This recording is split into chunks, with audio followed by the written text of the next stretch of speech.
हाय सांगमाने good morning आपण मानक समस्त मु किछि दिन रा ब्लॉग करू नथली कारण मते ठंडा ज्वर प्रबल होइतिला।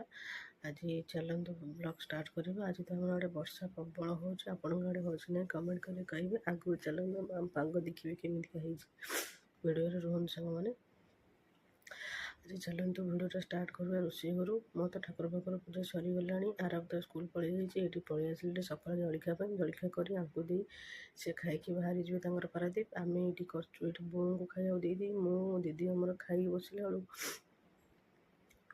वर्षा होछ। मो देहरु केते जंग झाळ बाउछि। घर सामान ठंडा मेडिसिन खाइले माने मते प्रबल गरम। एठी हम दीदी मोर खाइ दिलु।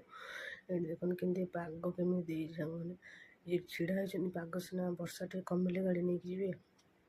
जोर वर्षा कचुरी तापर खाई पी सांग मैंने आम गाधुआ रोषेटा छाड़देलु। गाधुआ रोषे तो आम एमती एमती होगला सांग मैंने साधा तरकारी शाग भजा मिक्सचर बड़ी चूरा कुरकुरी पुल भर खाऊँ।